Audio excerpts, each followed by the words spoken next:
Who knew the ultimate cozy game would be scary? I've played Neverway and I reckon it's going to be one of the best games in 2026. Let's talk about it. After a long, tough day, I'm always grateful to be able to sit down and unwind with a cozy video game, as so few genres ask so little of their players without diminishing the quality of the experience. They're easy to pick up and just as easy to put down. Horror, by contrast, often demands that you feel on edge to succeed, which for this knackered 34-year-old can require more mental energy than I'm willing to muster up on any given night. Neverway, an upcoming horror RPG, does something really cool with that contrast, softening its uneasy feelies with cozy rhythms like fishing, farming, and relationship building, which makes booting the game super easy peasy. On paper, Neverway is a farming game with survival crafting, leveling up, and all of that jazz.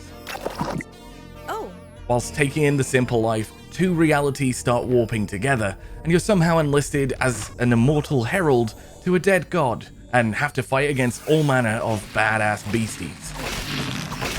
Having spent roughly an hour or two with Neverway's prologue demo, it's clear to me that this isn't just a scary Stardew Valley. What I got hands on with feels much more involved narratively, combining the cozy life sim cycle with action RPG elements in a way that stands out far beyond its striking art direction, which, fun fact, is by the guy who whipped up the art for Celeste, so you know it's good. Look at all this. Beautiful. The demo is split into two sections to tease story and introduce combat, which meant I didn't get to do much farming. A smidge disappointing, sure, but I think if you've played one cozy farming game, you've pretty much played most cozy farming games. And I mean that in a compliment. I'm too tired for this. The prologue kicks off with a depressed young woman sulk-soaking in her bathtub, pondering the great big cosmic conundrums such as, where do you see yourself in the next 5 years? And worse yet, what do you want for dinner tonight? Ugh. Apparently, a late-night breakfast sandwich does the trick though, and respect. Fiona acts as Neverway's protagonist, a glowy-eyed gal down in the dumps and in desperate need of a change of pace. As I moved from room to room, exploring her apartment, flicking through island getaway pamphlets, catching the evening news on telly, and reluctantly cleaning up after myself, it becomes clear that Fiona is retreating from life. I'm not sure how long she's been cooped up in her apartment, but it seems to be the only place that doesn't fill her with dread, a temporary status effect that is afflicted whenever I make her leave said apartment. She orders takeaway to her door, she's ghosting her partner, and to top it all off, Fiona's been fired from her big corporate job for being a serial no-show. It's a properly bleak existence for the poor girl, and plenty of motivation for her to uproot what remains of her life to start fresh on a faraway Montgomery island. The setup here isn't anything new in this respect, the classic blueprint for a cozy farming game, admittedly, but it works well enough to facilitate what makes Neverway the kind of game to land over 400,000 wish lists on Steam, and that's its psychological horror. Neverway shines when it's being creepy. Nothing in this world feels safe, welcoming, or upbeat. It's all a bit morbid, and that constant sense of unease sticks with me through both sections of the demo. I especially love when the light streams through Fiona's train car, revealing spectral ghoulies in its seats, and the gigantic eye that emerges from a hole in the floor. There are all sorts of horrid things and layered mysteries to unravel, stuff I won't get answers to until the full release, all of which can be sourced back to the game's namesake, the Neverway. Taken from a midsection of the game, the second part of the prologue demo starts with a computer boot-up screen, where if I don't immediately fancy hopping into combat scenarios, I can either not have enough money to pay off my debts, or I can sit back and relax with a game of Bardock. Bardock? I think it's called Bardock. This alternate take on chess is pretty fun, but I did get my ass kicked many times. Wait, no. Once I install the combat simulation, Fiona's soul gets bonded with a sword, which I think it might be called F11. I'm not sure.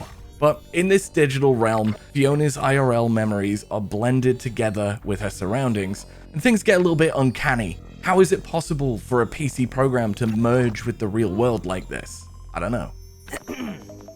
In the Neverway, Fiona chats with this character called Fang, who guides her through combat sections against bugs, floating skulls, and shadow monsters. Swinging the sword around is simple enough, with a 1-2-3 combo attack, some light dodging, and an equipable grappling hook which can be used to either traverse the world or pull enemies up close for a battering.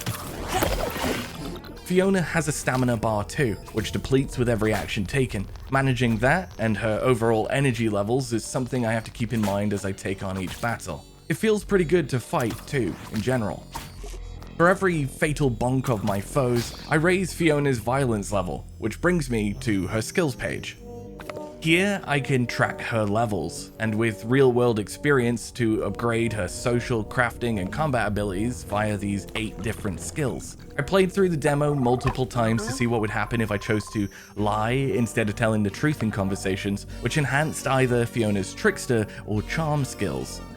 The combat, RPG elements, and the light crafting I managed to do all feel really simple, but fun and meaningful. Everything in Neverway has some sort of mystery surrounding it, and I find it incredibly charming and intriguing. I do my best to take in everything I can, wandering around the island and interacting with houses, secret passageways, and talking to as many people as I possibly can. It's a fenced-off demo, that's for sure, but I like what it alludes to. Things like a motorcycle I'll need to fix up to get around to different parts of the island, the farming crop for the more traditional Cosy gaming loops, the one spot I get to try out fishing, and even the weird game of chess on the PC. I want to absorb it all when Neverway comes out, and I'm genuinely really excited for it. If you have any questions that you'd like to ask me directly in the comments about the game, put them down below and I'll do my best to answer them with what I know so far. I'm sure I didn't cover everything, but I'm so excited for the full release, so hopefully I can speak more on the other parts of the game in my full review later in the year. If you liked this video and want to see more previews like this one, be sure to stick with your game friend. Until next time, cheerio!